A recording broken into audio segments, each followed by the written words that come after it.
എല്ലാവർക്കും പ്രഭാതവന്ദനങ്ങൾ.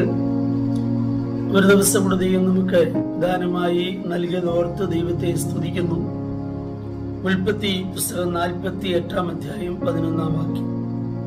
ഇസ്രായേൽ ജോസഫിനോട്, നിന്റെ മുഖം കാണുമെന്ന് ഞാൻ വിചാരിച്ചിരുന്നില്ല, എന്നാൽ നിന്റെ സന്തതിയും കാണാൻ ദൈവം എനിക്ക് സംഗതി വരുത്തിയല്ലോ എന്ന് പറഞ്ഞു.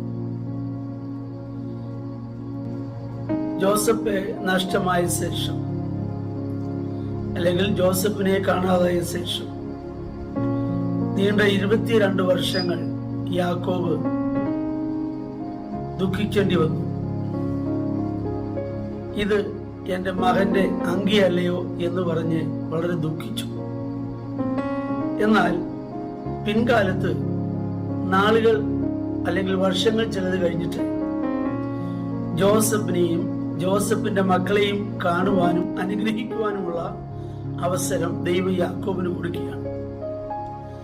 അങ്ങനെയുള്ള ഒരു സന്ദർഭത്തിലാണ് യാക്കോബ് പറയുന്നത്, നിന്നെ കാണുമെന്ന് ഞാൻ വിചാരിച്ചിരുന്നില്ല, നിന്റെ സന്തതിയും കാണാൻ ദൈവം എനിക്ക് സംഗതി വരുത്തിയല്ലോ എന്ന് പറഞ്ഞു. നാം എവിടെ ഫുൾ സ്റ്റോപ്പ് ഇടുന്നുവോ അവിടെ ദൈവത്തിന്റെ പ്രവൃത്തി ആരംഭിക്കുകയാണ്. യാക്കോബ് ജോസഫിനെ കുറിച്ച്, അവന്റെ ജീവിതത്തെ കുറിച്ച് ഫുൾ സ്റ്റോപ്പ് ഇട്ടു.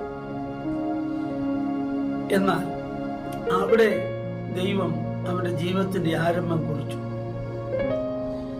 നമുക്കറിയാം, എസെക്കിയേൽ പ്രവചനം 37-ാം അധ്യായം നാം പഠിക്കുമ്പോൾ അസ്ഥികൾ നിറഞ്ഞ ഒരു താഴ്വരയിലേക്ക് തന്റെ ഭൃത്യനെ അല്ലെങ്കിൽ എസെക്കിയേലിനെ ദൈവം അയക്കുന്നു.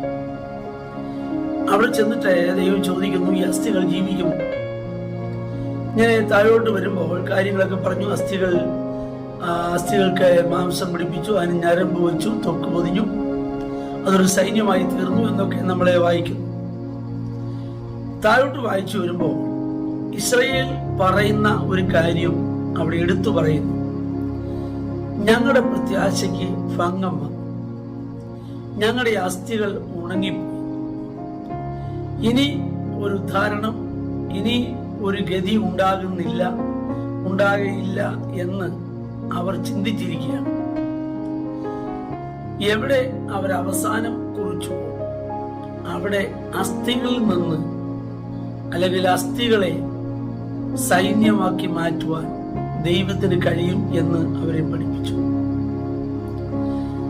നമ്മളൊക്കെ പലപ്പോഴും ജീവിതത്തിൽ പലതും കണ്ടും കേട്ടും ഇവിടെ കൊണ്ട് അവസാനിക്കും, ഇവിടെ കൊണ്ട് തീരും, ഇനി ഇതിനപ്പുറം പോവുകയില്ല. അതാണല്ലോ ജോസഫ് സഹോദരന്മാരെ കാണാൻ ചെല്ലുമ്പോൾ അവർ പറഞ്ഞല്ലോ, അവരുടെ സ്വപ്നം എന്താകുമെന്ന് നമുക്ക് കാണാം. അപ്പോൾ അവന്റെ ജീവിതത്തിന് അവരതിൽ വെച്ചു, അല്ലെങ്കിൽ അവിടെ കൊണ്ട് പുഷ്ടപ്പെടുകയാണ്. പക്ഷെ അവിടെ അവന്റെ ഉയർച്ചയുടെ ആരംഭം കുറിക്കുകയായിരുന്നു. പലപ്പോഴും ജീവിതത്തിൽ അല്ലെങ്കിൽ തിരുവഴുത്തിൽ പലരുടെയും അനുഭവം നാം പഠിക്കുമ്പോൾ പലരുടെയും ജീവിതം ഇവിടെ അവസാനിച്ചു എന്ന് തോന്നിയ സന്ദർഭമുണ്ട്. ഹാഗാർ പറഞ്ഞല്ലോ, കുട്ടിയുടെ മരണം എനിക്ക് കാണേണ്ട, അപ്പൊ കുട്ടി മരിക്കും, അവിടെ കൊണ്ട് തീർന്നു എന്ന് ഹാഗാർ വിചാരിച്ചു.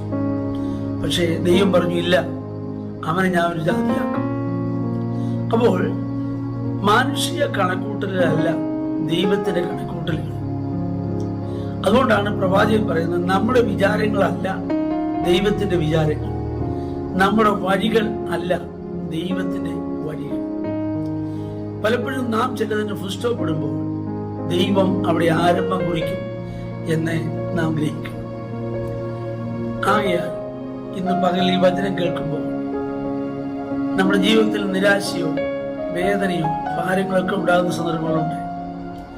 ഇനി മുൻപോട്ട് പോകാൻ, ഒരു ചുവട് മുൻപോട്ട് പോകാൻ സാധ്യതയില്ല എന്ന് വിചാരിക്കുന്ന അനുഭവങ്ങളുണ്ട്.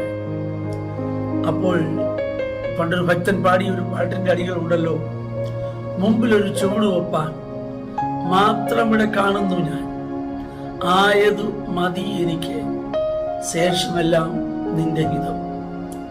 അപ്പോൾ മുമ്പിലൊരു ചുവട് വെക്കാൻ സാധ്യതയുണ്ടെങ്കിൽ അത് മതി, ശേഷം ദൈവത്തിന്റെ ഇഷ്ടം. നമ്മൾ ഫുൾ സ്റ്റോപ്പ് ഇടുന്നിടത്ത് ദൈവം ആരംഭം കുറിക്കും. നമുക്ക് പ്രാർത്ഥിക്കാം. ഞങ്ങളുടെ കർത്താവേ, സ്വർഗീയ നല്ല പിതാവേ, ഈ വചനം കേൾക്കുന്ന എല്ലാവരെയും അങ്ങയുടെ നാമത്തിൽ അനുഗ്രഹിച്ച് പ്രാർത്ഥിക്കുന്നു. കർത്താവ് അങ്ങനെ ചെയ്യും, യേശുവിൻ നാമത്തിൽ തന്നെ. ആമേൻ. ദൈവം നമ്മെ എല്ലാവരെയും ധാരാളമായി അനുഗ്രഹിക്കും.